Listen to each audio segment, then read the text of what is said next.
भगवान हम सबके भीतर हैं। जिन महापुरुषों ने परमात्मा को देखा उन्होंने बताया कि वो भगवान ऊपर रहता है, ऊपर, और वहां से चल कर आता है। हमें मिला, उसको मिला, ऐसे मिला, सारे प्रमाण है हमारे पास।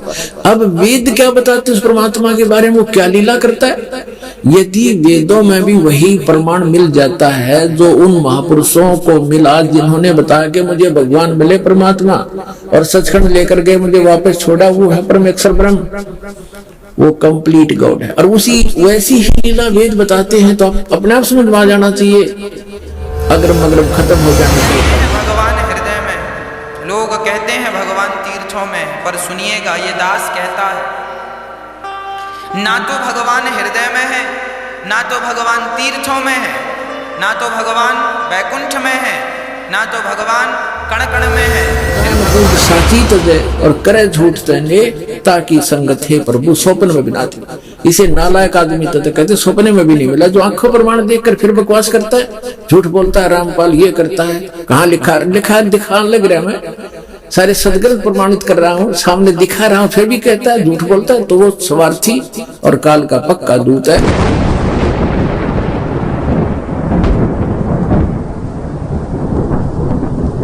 नमस्कार, आप देख रहे हैं आध्यात्मिक डिबेट चैनल पर आध्यात्मिक ज्ञान चर्चा। जैसा कि दर्शकों आप सभी जानते हैं कि परमात्मा की तलाश तो हम सभी को सदियों से है, लेकिन परमात्मा की सही जानकारी नहीं मिल पाती है। आज के युग में बात की जाए तो हजारों धर्म गुरु हैं जो अपने अपने अलग अलग तरीके से भगवान प्राप्ति के मार्ग बता रहे हैं। भगवान कैसा है, कौन है, कहाँ रहता है, किसने देखा है, कहाँ प्रमाण है। आज के आध्यात्मिक ज्ञान चर्चा के वीडियो में आपको पूरी जानकारी मिलने वाली है। इन्हीं सवालों के जवाब जानने के लिए हमारे आध्यात्मिक डिबेट चैनल ने दो आध्यात्मिक धर्म गुरुओं को चुना है। एक तरफ है संत रामपाल जी महाराज जी और दूसरी तरफ अनिरुद्ध आचार्य जी महाराज जी हैं। दोनों आध्यात्मिक धर्म गुरुओं के विचार इस आध्यात्मिक ज्ञान चर्चा के वीडियो में आपको देखने के लिए मिलेंगे। तो आइए सबसे पहले हम अनिरुद्ध आचार्य जी महाराज जी के विचार जान लेते हैं। भगवान हम सबके भीतर हैं, विद्यमान है। अच्छा आप बताइए भगवान कहाँ है, कहाँ रहते हैं भगवान, बताओ। कोई कहता है भगवान तीर्थों में है, कोई कहता है भगवान कण कण में है, कोई कहता है भगवान वैकुंठ में है। आप क्या कहते हैं, भगवान कहाँ है? मैया यहाँ है, मैया यहाँ बोल रही, यहाँ है, यहाँ है, तो चलो एक्सरे करा लेते हैं, आएंगे। हाँ, लोग कहते हैं भगवान हृदय में है, लोग कहते हैं भगवान तीर्थों में है, पर सुनिएगा ये दास कहता है ना तो भगवान हृदय में है, ना तो भगवान तीर्थों में है, ना तो भगवान वैकुंठ में है, ना तो भगवान कण कण में है। फिर भगवान कहाँ है? बोले भगवान भक्त के विश्वास में है। यदि विश्वास है तो भगवान सामने है, और विश्वास नहीं है तो सिवाय पत्थर की मूर्ति के कुछ नहीं है। अभी आपने सुने अनिरुद्ध आचार्य जी महाराज जी के विचार। तो आपने देखा कि इन्होंने कोई भी प्रमाण नहीं दिखाया और भगवान की किस तरह से परिभाषा की है। आइए अब देखते हैं संत रामपाल जी महाराज जी के आध्यात्मिक विचार। क्या इनके पास कोई प्रमाण है और यह किस तरह से परमात्मा को समझते हैं? आइए देखते हैं। जिन महापुरुषों ने परमात्मा को देखा उन्होंने बताया कि वो भगवान ऊपर रहता है, ऊपर, और वहां से चल कर आता है। हमें मिला, उसको मिला, ऐसे मिला, सारे प्रमाण है हमारे पास। अब वेद क्या बताते हैं उस परमात्मा के बारे में, वो क्या लीला करता है? यदि वेदों में भी वही प्रमाण मिल जाता है जो उन महापुरुषों को मिला जिन्होंने बताया कि मुझे भगवान मिले परमात्मा और सचखंड लेकर के मुझे वापस छोड़ा, वो है परमेश्वर ब्रह्म, वो कंप्लीट गॉड है। और उसी वैसी ही लीला वेद बताते हैं, तो आप अपने आप समझ में आ जाना चाहिए, अगरम अगरम खत्म हो जानी चाहिए प्राणी की, और बिल्कुल हो जाएगी। और कहते हैं आंखों देख कर भी जो नहीं मानता, जान बूझ साची तजय और करे झूठ तने ताकि संगत है प्रभु स्वप्न में बिना थी। इसे नालायक आदमी तो कहते स्वप्न में भी नहीं मिला, जो आंखों प्रमाण देख कर फिर बकवास करता है, झूठ बोलता है, रामपाल ये करता है, कहाँ लिखा दिखाने लग रहा है। मैं सारे सदग्रंथ प्रमाणित कर रहा हूँ, सामने दिखा रहा हूँ, फिर भी कहता है, झूठ बोलता है, तो वो स्वार्थी और काल का पक्का दूत है। उस व्यक्ति का मुंह नहीं लागना चाहिए, उसकी बात नहीं सुननी चाहिए अपना सफल होने के लिए। आप जी को इतना स्पष्ट हुआ कि परमात्मा जब शिशु रूप धारण करके आता है दूसरी सतिथि में, 3 प्रकार से हमारा धारण पोषण करता है, हमारा कल्याण करने के लिए 3 प्रकार के शरीर में वो लीला करता है। एक तो सतलोक में रहता है, वहाँ तो बहुत तेजों में शरीर है, वहाँ से हल्का तेजपन रूप बना करके और दूसरे सतीथि में एक शिशु रूप धारण करके प्रत्येक युग में परमात्मा मिलते हैं, आते हैं, ऐसा लीला करते हैं। उनकी यही लीला परवरिश की लीला कुंवारी गांव से ही होती है।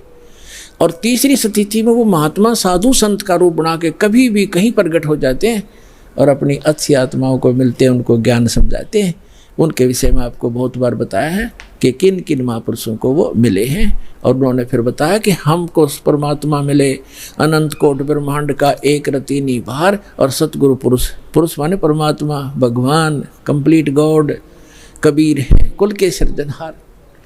अब वेद क्या बताते हैं परमात्मा की महिमा, क्योंकि परमेश्वर ने कहा कि वेद मेरा भेद है, मैं ना मिलूं वेदन के माही, और जौन वेद से मैं मिलूं वो वेद जानते नहीं कि वेद मेरा भेद है। मेरी महिमा का गुणगान करता है वेद, लेकिन वेदों में वर्णित विधि से मैं मिल नहीं सकता, मेरी महिमा तो कंप्लीट है।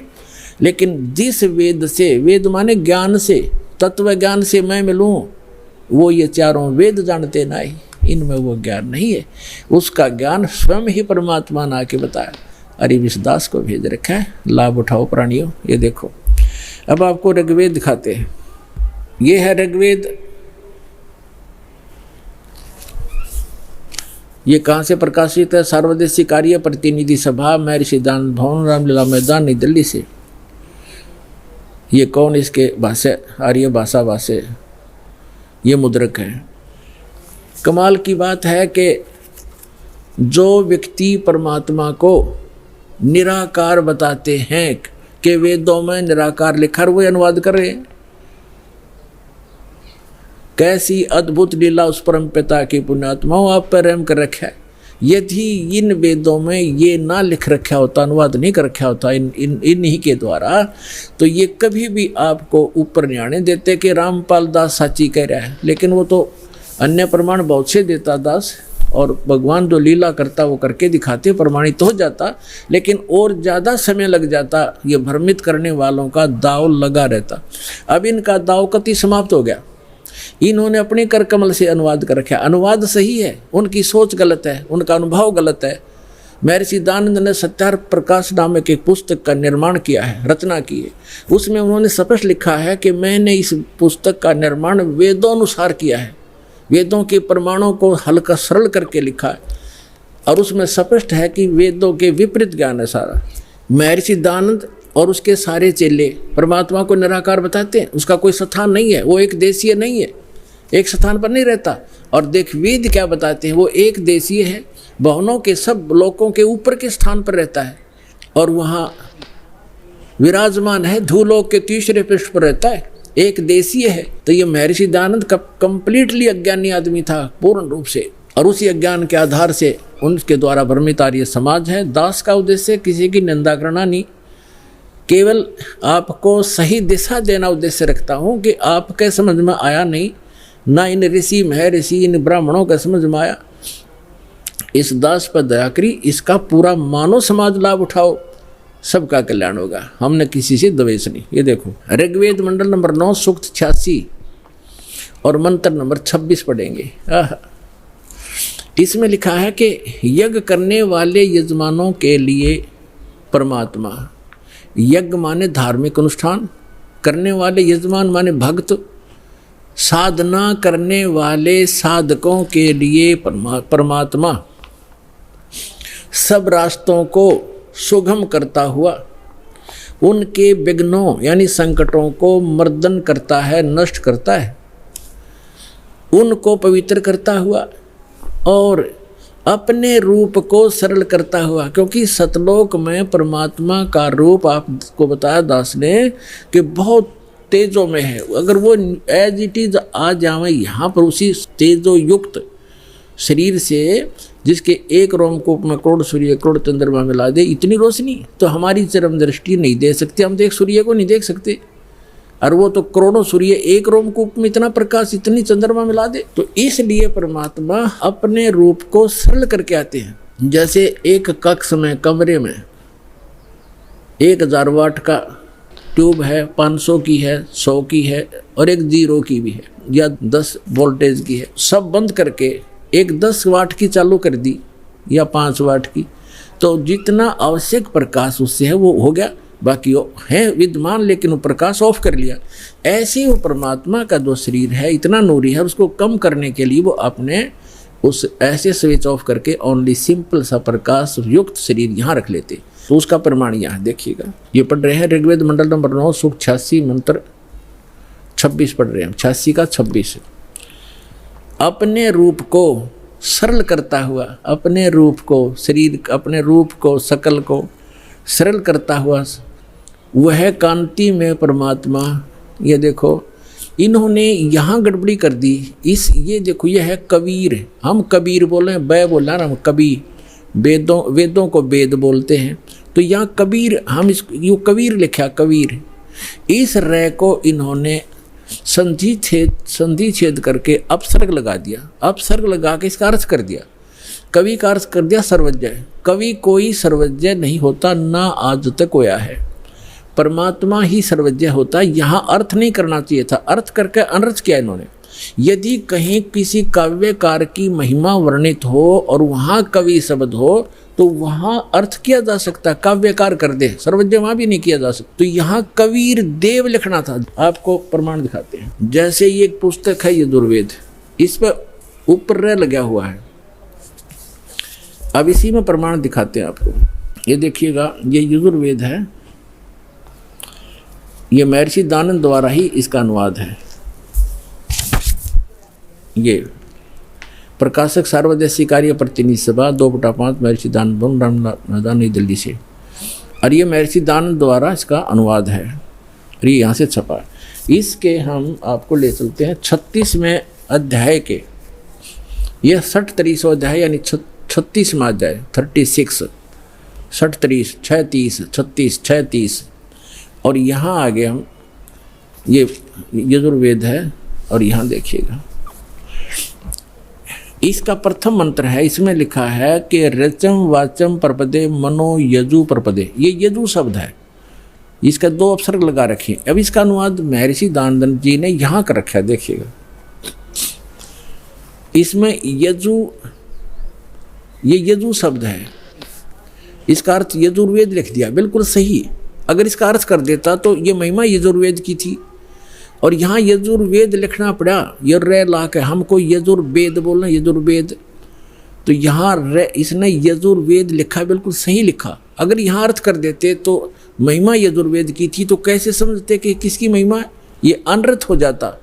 इसी प्रकार यहाँ इन अनुवादकर्ताओं ने कबीर का अर्थ लिखना था कबीर देव। यहाँ कवि का अर्थ जैसे अपसर्ग भी लगे हैं, तो इसको लिखना था कबीर देव है उस परमात्मा का, वो कबीर देव। कबीर देव माने साहब परमात्मा, कबीर हम कबीर बोल रहे हैं, कबीर देव लिख देती है, देव माने परमेश्वर, और कबीर माने कबीर। हम कबीर साहब कहने लगे अपनी लोकल भाषा में, हम वह को वह बोलते हैं, और कबीर कबीर, कबीर देव, कबीर साहब, कबीर भगवान, कबीर अल्लाह, अल्लाहू अकबर। वेदों में उसको कबीर देव, अपनी मातृभाषा में वैसे लोकल लैंग्वेज में कबीर साहब, और कुरान शरीफ के अंदर उसको अल्लाहू अकबर यानी अल्लाह कबीर कहा है। ये है वही जो काशी में धानक रूप में रहा था। ये उन महापुरुषों ने प्रमाणित भी कर दिया कि हम सुल्तानी नानक तारे दादू को उपदेश दिया, जात जुलाहा भेद नहीं पाया, काशी माए कबीर हुआ, अनंत कोट ब्रह्मांड का एक रति निभार, और सतगुरु पुरुष कबीर हैं ये कुल के सिरजनहार। उन्होंने फिर से ऋग्वेद ले लिया, यजुर्वेद रख दिया, क्योंकि अब हम इसको प्रमाणित कर रहे थे। ऋग्वेद मंडल नंबर 9 सूक्त 86 के मंत्र 26 को हम पढ़ रहे हैं। यहाँ आगे थे कि यज्ञ करने वाले यजमानों के लिए परमात्मा, यज्ञ माने धार्मिक अनुष्ठान, यानी साधना करने वाले साधकों के लिए परमात्मा, सीधा सार्थ बन जाता है। सब रास्तों को सुगम करता हुआ, यानी उनके विघ्नों को, संकटों को मर्दन करता है, उनको पवित्र करता हुआ, और अपने रूप को सरल करता हुआ वह कांति में परमात्मा। कबीर देव लिखना था यहाँ पर, कबीर देव। विद्युत के समान क्रीड़ा करता हुआ, जैसे बिजली आती है बड़े स्पीड से, वर्णीय पुरुष को प्राप्त होता है। वर्णीय माने अच्छी आत्मा को मिलता है। यहाँ देखो 27 में क्या कहा, वो कहाँ रहता है वो परमात्मा, जो परमात्मा ध्रुव लोक के यानी तेजो में लोक के तीसरे पृष्ठ पर रहता है, तीसरे पृष्ठ पर विराजमान है। अब यहाँ दो कंसेप्ट तो कति क्लियर हो गए। वो परमात्मा ऊपर के लोक में रहता है, ध्रुव लोक के यानी तेजो में लोक के भी तीसरे स्थान पर। वहाँ 3 पार्ट है सतलोक के। ऊपर के जितने लोक हैं उनको 3 विभागों में बांटा हुआ है। तो उनके सबसे ऊपर के लोक में बैठा हो परमात्मा। और वहाँ से अब आगे दिखाते हैं, बिजली जैसी गति से आता है, जैसे बिजली 1 सेकंड में पहुँच जाती है, और अच्छी आत्माओं को मिलता है और वो वहाँ ऊपर रहता है। और अब देखो ऋग्वेद मंडल नंबर 9 सूक्त 82 का मंत्र 1 दिखाते हैं, 1 और 2 आपको स्पष्ट कर देगा। ये देखिएगा, ऋग्वेद मंडल नंबर 9 सूक्त 82 और मंत्र नंबर इसका यहाँ 82 यहाँ से शुरू होता है। इसका मंत्र 1 है ये रहा। इसमें है कि वो अमर परमात्मा, सोम माने सर्वोत्पादक प्रभु, सबकी उत्पत्ति करने वाला परमात्मा, प्रकाश रूप सद्गुणों की वृष्टि करने वाला, पापों का हरण करने वाला। महर्षि दानंद कहता भगवान पाप नाश नहीं करता, और वेद कहते हैं पापों का हरण करने वाला, नाश करने वाला है। राजेव, राजा के समान राजेव। ये देखना, हम 269 पृष्ठ पर पढ़ रहे हैं, नहीं तो कहेंगे दूसरा पृष्ठ बदल गया होगा। अब 270 पे दिखाते हैं आप, ये 270। राजा के तो उधर पढ़ दिया समान, राजा के समान दर्शनीय है, दसम देखण योगा है, राजा के समान है देखने में।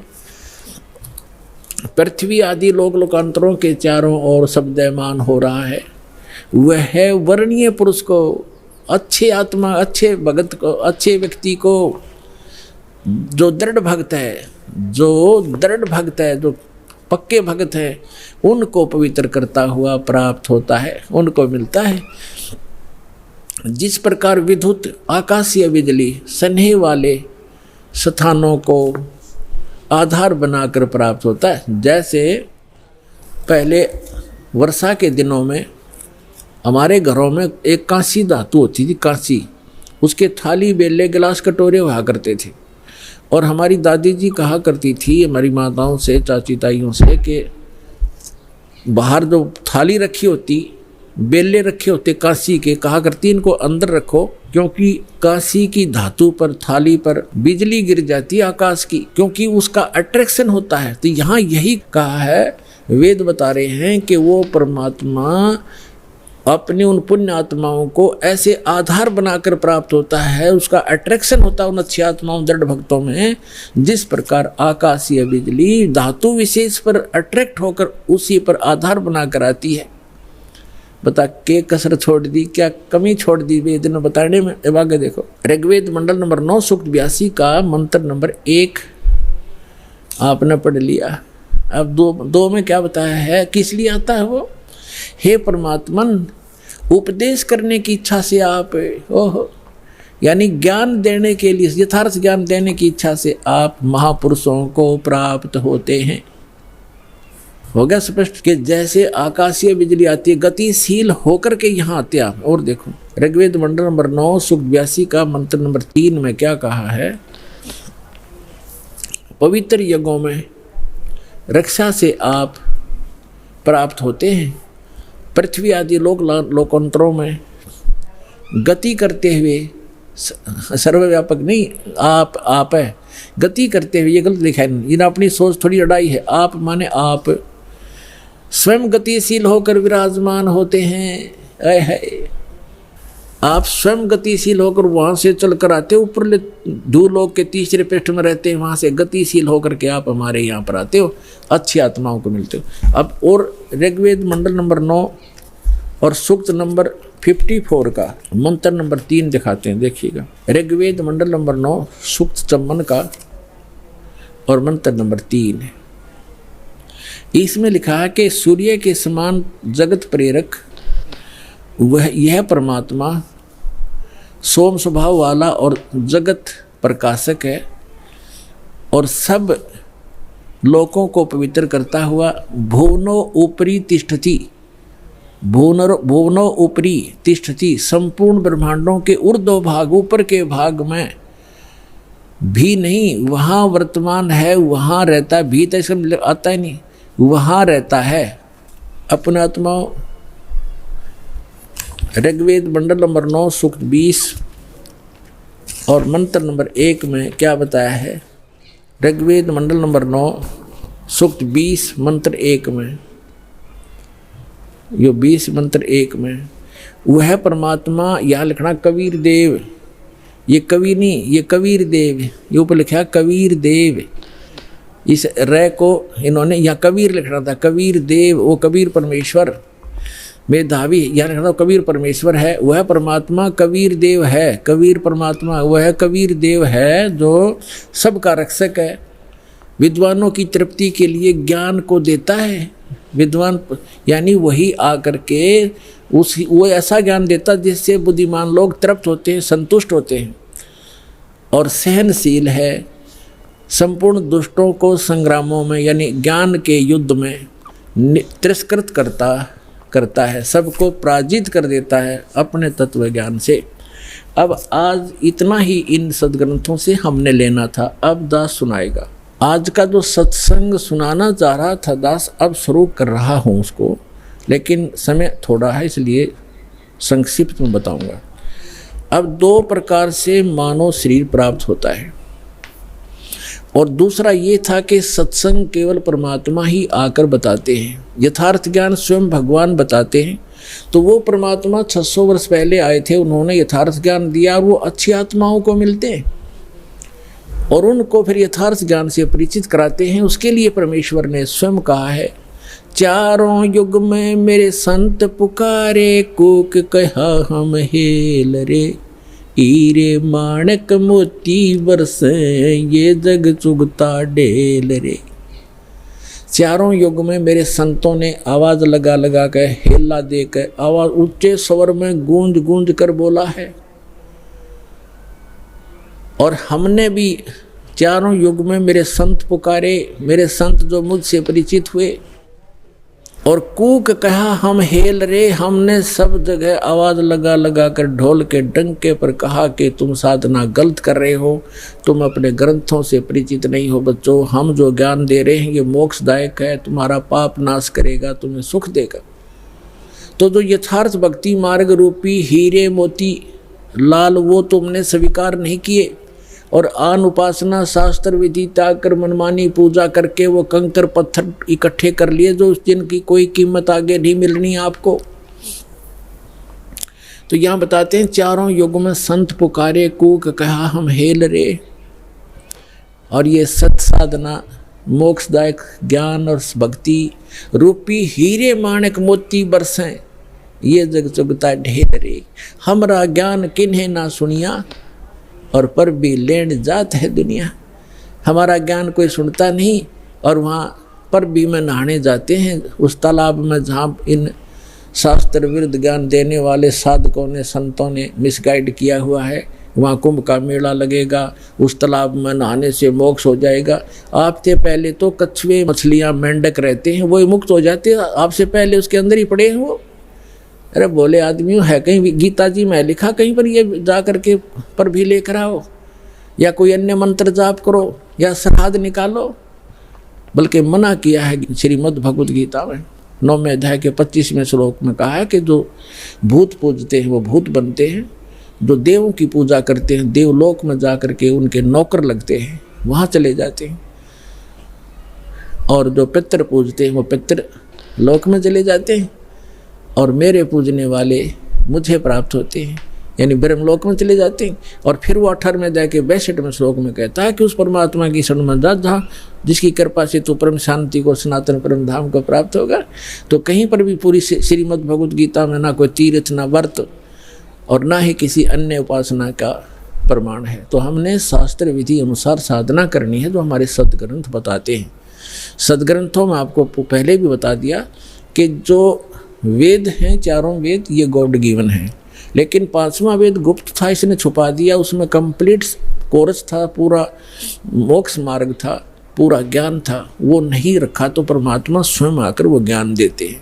उस ज्ञान के अंदर ये पूरा कोर्स है मोक्ष प्राप्ति का, यहाँ के सुख प्राप्ति का, आपके संस्कार में, प्रारब्ध में, आपकी किस्मत में लिखे हुए पाप को टालने का ये साधन मालिक ने वर्णित किया।